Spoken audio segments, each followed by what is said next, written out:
Hello everyone, मेरा नाम है श्रीराज रॉय एंड मैं क्लास 8 से रेजोनेंस में पढ़ रहा हूँ। करेंटली मैं क्लास 12th में हूँ और नीट की प्रिपरेशन रेजोनेंस में ही कर रहा हूँ, जिसके साथ साथ मैंने ओलंपियाड्स की भी प्रिपरेशन की है। मैंने इस साल अपनी ओलंपियाड जर्नी NSCB के साथ शुरू की थी, जो कि नवंबर 2024 में हुआ था। इसमें मुझे टोटल ऑफ 169 मार्क्स आए थे 216 में से एंड मैंने इंडियन ओलंपियाड के second stage INBO Indian national biology olympiad के लिए क्वालिफाई किया था। INBO का पेपर इस साल 2 फरवरी 2025 को हुआ, जिसमें मुझे टोटल 186.5 स्कोर आए आउट ऑफ 300 एंड उसके बाद मैं अभी स्टेज 3 के लिए भी सेलेक्ट हो चुका हूँ, जो कि ओरिएंटेशन कम सिलेक्शन कैंप है OCSC। ये कैंप TIFR मुंबई यानी Tata institute of fundamental research Mumbai में होगा, जो कि इंडिया की लीडिंग रिसर्च इंस्टीट्यूशन है। डेट है मई 12 से मई 23 फ्रॉम 12th में टू 23 में। वहाँ पे कैंप में हमें वहाँ की faculty member theoretical as well as practical examination के लिए ट्रेन करेगी।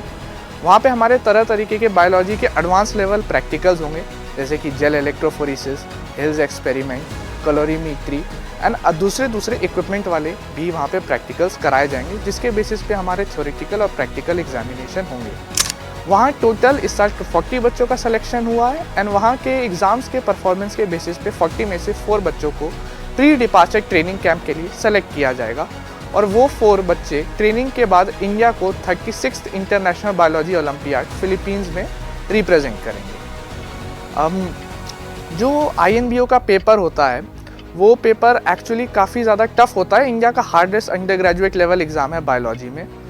उस मेन हार्ड इसलिए होता है क्योंकि उसका सिलेबस काफ़ी ज़्यादा वाइड है। क्वेश्चन का लेवल एक नॉर्मल लेवल से काफ़ी ऊपर रहता है, काफ़ी अनकन्वेंशनल क्वेश्चन रहते हैं, आप कह सकते हैं। ऐसे एग्जामिनेशंस को क्रैक करने के लिए आपको डेडिकेटेड प्रिपरेशन की नीड होती है, जो कि मुझे यहाँ रेजोनेंस पे प्रोवाइड की गई थी। मैंने रेजोनेंस को as a NEET student after 10th join किया था, जिसके साथ साथ मुझे ओलंपियाड्स के बारे में भी पता लगा और मेरी काफ़ी विल थी ओलंपियाड्स क्रैक करने की, जिसमें मुझे यहाँ के टीचर्स जैसे कि DS sir, SGA ma'am, TSN sir, बाद बाकी ने काफ़ी ज़्यादा हेल्प की थी। ऐसे एग्जामिनेशंस में उन्होंने मुझे काफ़ी ज़्यादा हेल्प प्रोवाइड की in the form of resources. मुझे ये बताया कि कहाँ से पढ़ना है, कैसे पढ़ना है, कौन सी टेक्स्ट बुक रेफ़र करनी है, प्रॉब्लम सॉल्विंग स्किल्स पे कि कैसे सोचना है प्रॉब्लम्स को, and previous year paper attempt करने पे जो भी डाउट आए उन्होंने हर एक प्रॉब्लम को सॉल्व किया। खासकर जो बायोलॉजी की फैकल्टी थी PNJ सर, उनने बॉटनी में मेरी बहुत हेल्प की थी, क्योंकि बॉटनी मेरा काफ़ी वीक सेक्शन है जिसमें मुझे बहुत स्ट्रगल होता था, तो उनमें मुझे काफ़ी हेल्प की थी। ऐसे में एक दूसरा एस्पेक्ट ये भी आता है कि मैनेजमेंट स्टाफ की भी हेल्प कम नहीं थी, उन्होंने भी बहुत ज़्यादा हेल्प की थी। मैनेजमेंट स्टाफ ने रिसोर्सेज को लेके, मुझे अगर कोई प्रिंट आउट चाहिए, अगर कोई रिसोर्स चाहिए, मुझे बुकलेट चाहिए, कुछ भी हो, तो वो मैं मैनेजमेंट स्टाफ को साफ साफ जाके बता सकता था। एंड ऐसे में मुझे दोनों तरफ, एक फैकल्टी टीम ने भी हेल्प काफ़ी की और मैनेजमेंट ने भी की। फैकल्टी क्योंकि बहुत ज़्यादा नॉलेजेबल है, उनने पहले भी बच्चों को ऐसे एग्जामिनेशन के लिए ट्रेन किया और ऐसे बहुत बच्चे हैं जो OCSC के द्वारा जो है इंडियन टीम के लिए सेलेक्ट भी हुए थे। तो ऐसे में उन्होंने काफ़ी ज़्यादा थ्योरेटिकल एस्पेक्ट में भी हेल्प की।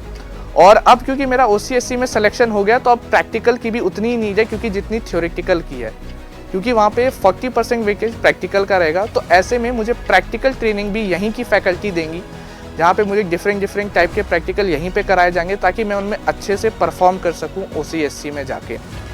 ओवरऑल मेरा कहना यही है कि अगर आपको एक अच्छी कोचिंग चाहिए जिसमें आप जो है अपने मेन एग्ज़ाम जो भी है, JEE, whether it is JEE, NEET है, कुछ भी है, उसके साथ अगर आपको एक ओलंपियाड पे भी फोकस बैच चाहिए, तो आप ज़रूर रेजोनेंस को ज्वाइन कर सकते हैं। जो हम लोगों के रेजोनेंस में ओलंपियाड डिवीज़न के टीचर्स थे, वही सेम टीचर्स ने हमें नीट के लिए भी अभी काफ़ी ज़्यादा ट्रेनिंग दी है, काफ़ी ज़्यादा पढ़ाया है। क्योंकि दोनों टीचर्स ऑलमोस्ट सेम है, तो लेवल ऑफ एक्सपर्टीज़ में कोई डिफरेंस नहीं है।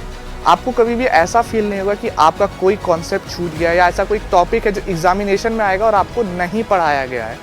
हर टॉपिक को बहुत ज़्यादा डिटेल में एक्सप्लेन किया जाता है, उसके काफ़ी ज़्यादा प्रॉब्लम्स दिए जाते हैं, हैंडआउट्स दिए जाते हैं, मॉड्यूल हमारी बहुत अच्छी है, वो भी सॉल्व कर सकते हैं।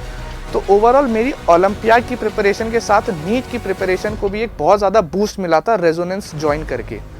अगर आपकी भी इच्छा है कि आपकी नीट की प्रिपरेशन को एक एक्स्ट्रा एज मिल सके दूसरे एस्पिरेंट्स पे, ताकि आप उनसे बेटर परफॉर्म कर सके, देन मेरी आपकी यही एडवाइस रहेगी कि आप ज़रूर रेजोनेंस को एक बार ज्वाइन करके चांस दें। Thank you.